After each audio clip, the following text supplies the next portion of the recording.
Jesus Christ. Look at my arms, bruv.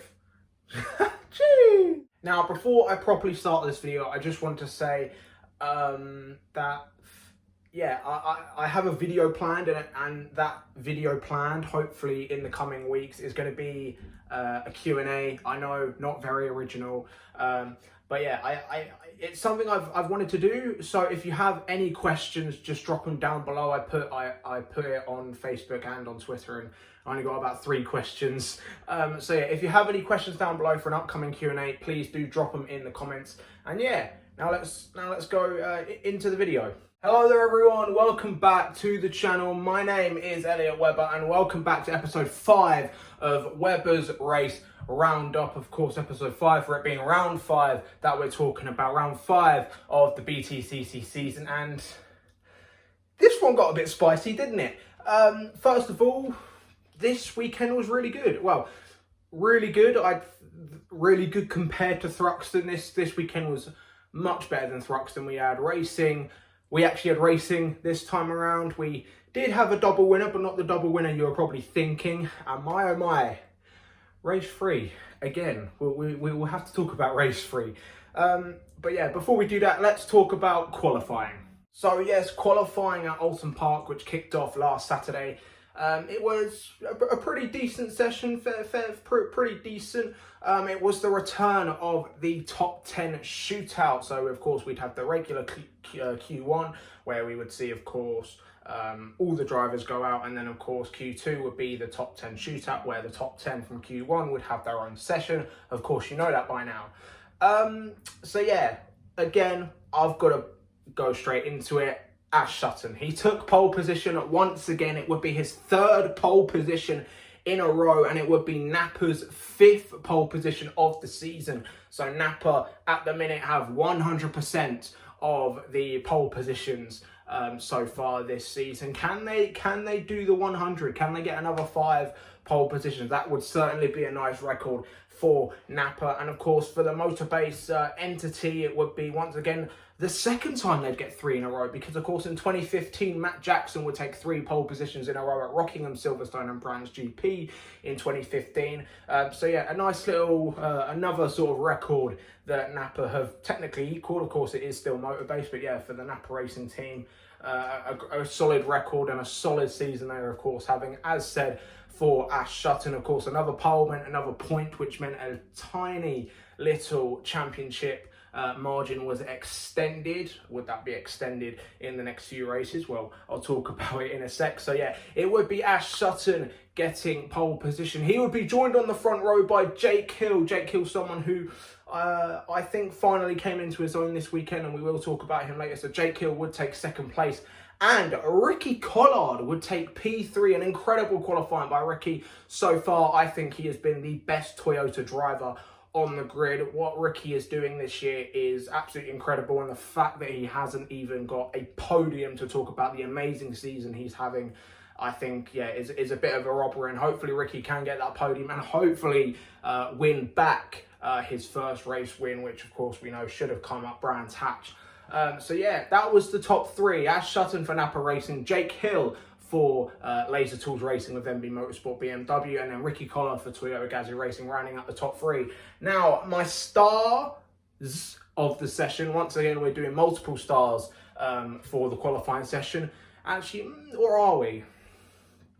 Do you know what? Yeah, I'll give it to 2 people for qualifying. My stars of the session are Ricky Collard and Bobby Thompson. Yeah, that is right. First of all, Ricky Collard, I did not expect him to be in the top 3. In fact, when they were doing the interviews for qualifying, I didn't even know that Ricky had put it P3 on the grid. So it just shows how incredible of a session Ricky had in that Toyota. And yeah, as I mentioned, a brilliant qualifying. So he gets my first star of the session. And then, of course, Bobby Thompson, qualifying P4, his best qualifying of the season. I also do believe his best qualifying in his entire career. So a huge congratulations to Bobby and to the entire Team Hard crew, because they fully deserve it. It seems like that the pace that they've got is now starting to show, and hopefully Bobby can come back and get more podiums this year. As same for every other Team Hard Cupra driver, hopefully they will get more points, more top 10s, and yeah, hopefully a podium and maybe even a win. That win does look possible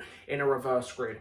So yeah, my stars of the session in qualifying are Ricky Collard and Bobby Thompson. Now let's move on to race number 1.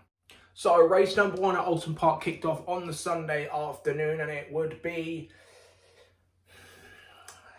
would not be a Ford. Ash Sutton, who many were expecting in race 1 to take the win and potentially a double, that was not the case. It in fact would be Jake Hill, who would finally, you could say, take his first win of 2023. As some of you may remember, my personal championship pick this year.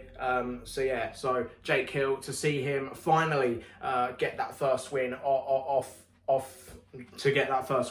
absolutely great for him and for the Laser Tools MB Motorsport team. Ash Sutton would have to settle for second place, but he would indeed fight for it. It was a great battle between Jake and Ash throughout the race, and Tom Ingram would quietly come onto the podium. Of course, yes, Ash would extend his championship lead in qualifying and in race 1. Tom Ingram is still there. A lot of people, I do feel like Tingram has gone under the radar a bit this year. Yes, Ash is dominating, but yeah, you have to give it to Tom Ingram. The fact that he has been super consistent to stay with Ash Sutton, to be within a race win of his lead, despite the fact that, let's not forget, Tom Ingram, he's only won 1 race this year so far, and the fact that he is so close to Sutton in terms of points just shows that how well Tingram is, and just shows the kind of driver that Tom Ingram is. And I think if you gave Tom better machinery throughout his career, I definitely think Tingram would have had more than 1 championship so far.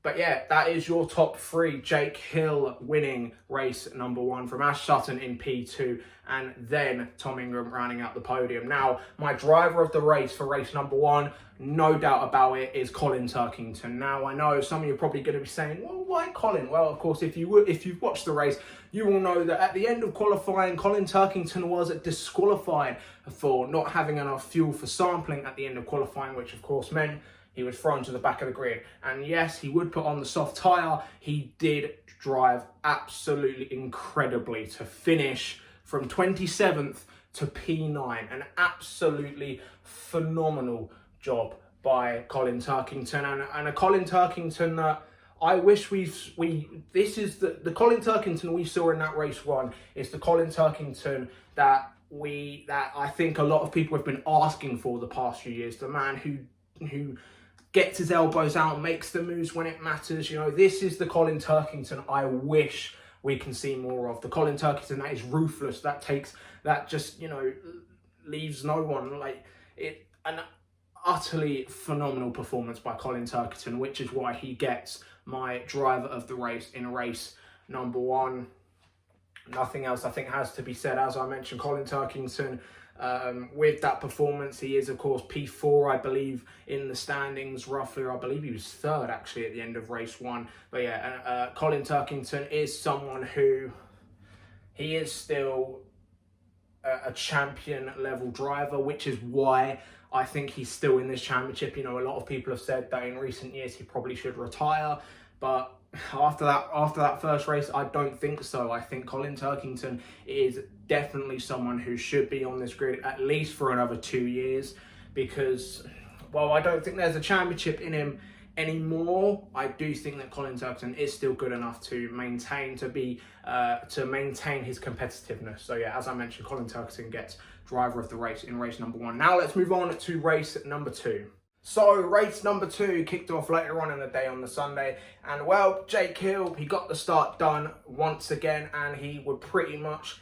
never look back. It was of course another great battle between Jake Hill and Ash Sutton, but Jake Hill pretty much would never look back. He would take his 2nd win of the day and the 2nd win of his championship year, his championship campaign. You could more or less say another great drive by Jake Hill, and something that I wish we probably should have seen throughout the majority of this year. I mean, Jake, we know that the BMW for the majority of the year has not been the best car. I do think that the other than Alton Park, the motor-based Ford has been the quickest car. But Jake, whatever BMW have done between Thruxton and Alton Park, it's clearly paid off because Jake Hill would once again take the win. Ash Sutton once again would have to settle for second place, but it would be important championship points because realistically, all Sutton has to do is just outscore Tingram, which in the first 2 races he did. So yeah, another point C race for Sutton. And speaking of point C, the man who invented that word, Tom Ingram, would once again come home in 3rd. I'm gonna say only just because there was there was about a 3-second gap between Tingram and Colin Turkington, who finished 4th. Turkington realistically should have been on that podium. He should have completed the podium. So yeah, an incident between Tingram and Turkington on the penultimate lap led to Turkington having to back off. A big shame, in my opinion. It was a racing incident. Turkington went for the move. He has every right to go for the move, but Tingram was in front. He controls the corner and he decides where he puts that car. So Tingram has every right to defend his position, which is why I'm calling it a racing incident. But you can discuss for yourselves down below. So yeah, my driver of the race. This is tough because there wasn't much overtaking this time around compared to race 1. But honestly, I'm going to give it to Colin Turkington again because I honestly believe had Turkington passed, I definitely think that had he passed Tingram, I definitely think Turkington would have been able to at least catch up to Sutton and Hill. So yeah, once again, Colin Turkington gets my driver of the race, and that just might happen in race number 3. Speaking of race 3, let's move on to that. So the final race on the Sunday, race number 3, and the start was pretty spicy. Before race 3 kicked off, of course, Jake Hill being the race 2 winner, he would be the one to make the reverse grid draw, and he would pull out 7. The top 7 would be reversed, which would indeed mean his teammate Adam Morgan would take a 2nd reverse grid pole position in a row. And absolutely, well, I'd say a great job by Jake Hill for putting his teammate on pole, which would be some pretty big points for BMW and some pretty big points that the team would get in this race 3. And we will talk about that pretty much straight away. Whilst Adam Morgan would start on pole, it would be his teammate Colin Turkington who would take his 2nd win of the season and becoming the 4th multi-time winner of 2023. And another excellent race by Colin Turkington. I was not surprised. I think a race 3 win from Turkington was sort of his plan. And the plan, if it was his plan, worked out. Colin Turkington would take the race 3 win, followed by Jake Hill, who had another amazing start to finish P2 and would come oh so close to passing Colin Turkington.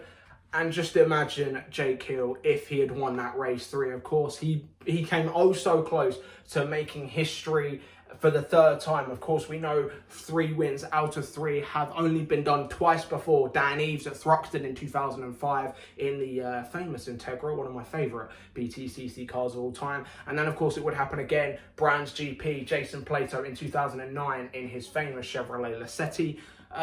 So yeah, Jake Hill very well and truly could have done it. Part of me was hoping he would because, man, oh man, it would have been so cool to see a driver do 3 out of 3. I've never watched that actually happen in my lifetime. Of course, I was not watching BTCC in 2005 or 2009. So yeah, I think that would have been a very cool moment to witness, but unfortunately that would not happen. Maybe another time Jake Hill will have a chance to make it 3 out of 3.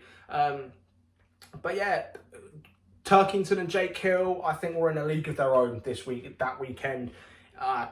Just those two seem to be the quickest drivers. Of course, despite the fact that Sutton took pole, I don't think the Ford was the fastest car.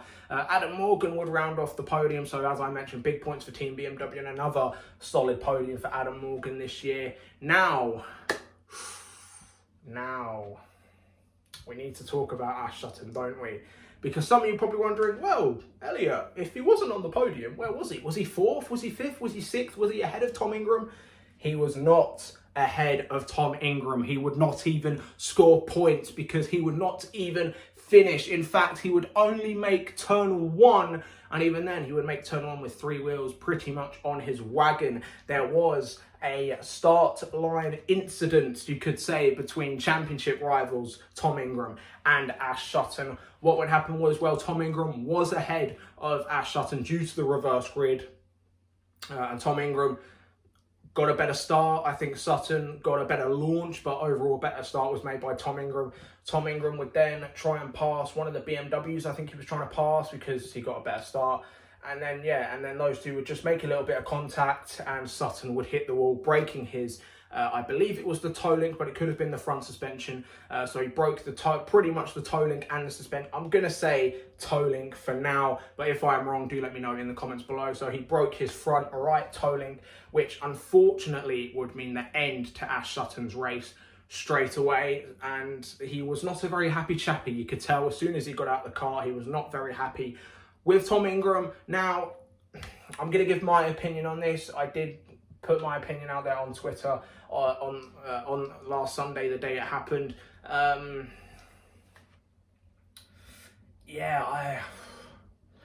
gonna put this more towards a racing incident, but I do think Sutton was more at fault. I think, as I mentioned in the race 2 incident between Tingram and Turkington, Tingram was in front. There was not a gap there, and it did look like Sutton was going for a gap that was ever closing. Tom Ingram, he is in front. He has every right to close the door. He would, if Sutton was alongside him, then I think my opinion would change. But they were not alongside each other. You can see for yourself. I'll probably leave a video up so you can decide for yourself. But yeah, in my opinion, it is more a racing incident, but if there was someone to blame it would be Ash Sutton. And yeah, it is unfortunate for Sutton because whilst, yes, he would still hold the championship lead and still does going into this summer break, it's come down a lot. It has come down a lot. Tom Ingram is now just 6 points off of Ash Sutton in the championship. And Jake Hill's there as well. I think Jake Hill was only 9 points off of Tom Ingram, I think. So, in the summer break, this championship fight is really starting to heating up. As I mentioned, your top 3 in race 3 was Colin Turkington for Team BMW. Jake Hill taking 3 podiums out of 3 this weekend. What could have been a 3 out of 3 clean sweep. Unfortunately, it wasn't for Jake Hill, but he would finish P2 in his Laser Tools BMW. And then Adam Morgan taking another podium in his now factory BMW. A huge congratulations to everyone who got their podiums. Now, my race 3 driver of the race, simply put, I'm going to give it to Jake Hill this time around. There was a few contenders for race 3 driver of the day. Aidan Moffat and Jada Edwards are my honourable mentions. Of course, they drove incredibly well. Aidan Moffat driving back up to P6 from 15th on the grid. He was on a soft tyre, yes, but it is still a great result in a car that still is not where they should be. So yeah, Jake Hill, Aidan Moffat gets an honourable mention, and Jade Edwards, she gets an honourable mention as well. I do think she was on the soft, so I can't remember, but she drove amazingly well once again to finish just outside the points in P16. So unfortunately, if it was a points finish, I might have given it to Jade Edwards, but yeah, but Aidan Moffat and Jade Edwards get honourable mentions. So not officially driver of the race, but they are honourable mentions. But yeah, overall, my driver of the race is Jake Hill.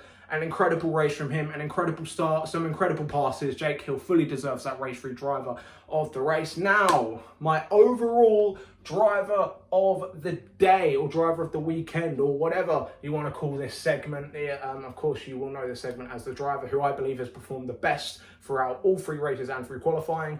For the races, honestly, I want to give it to Jake Hill, but purely for the fact that performance-wise, yes, Jake Hill got the results, but I think Colin Turkington performed the best. So yeah, Colin Turkington gets my overall driver of the day. Colin Turkington, this was the Colin Turkington of old, you could say. The Colin Turkington that we saw in his early years in British touring cars, the early years before his return to Team BMW in 2017. This was, yeah, I really liked watching Colin Turkington this weekend. Something that, you know, some people have said, oh, Turkington's boring, blah, blah, blah, he's a boring racer. I think he's quieted a few of those critics. I will admit, one of them being myself. This year, I have been having doubts about Colin Turkington's ability and Colin Turkington and how long Colin Turkington can go on. And I'm kind of glad he's proven me wrong for this weekend. Yeah, Colin Turkington last weekend, utterly phenomenal. And yeah, as I mentioned, he gets my driver of the day. Now, that is it, guys. Let me know your thoughts in the comments below. Who is your overall driver of the day? Is it Colin Turkington? Is it Jake Hill? Is it someone else? What was your thoughts on the incident between Ash Sutton and Tom Ingram at the start of race 3? And what are your predictions for the next 3 races at Croft, another BMW favoured track? Will we see Colin Turkington bring back his crown, or will Jake Hill be a man to take his crown from him at Croft? Let me know your thoughts in the comments below. Of course, as I mentioned at the start of the video, be sure to send in your questions for an upcoming Q&A. And yeah, of course, as always, if you're new around here, be sure to like this video, share with your mates as well, because it, of course, does help my channel grow. And, of course, please click that red subscribe button, because we are now at the summer break and we are nowhere near 200 subscribers. So I would very much like 200 subscribers at the earliest by the end of the summer break and at the start of the Croft weekend. So yeah, thank you guys so much for watching, and I will see you guys in the next one. Goodbye.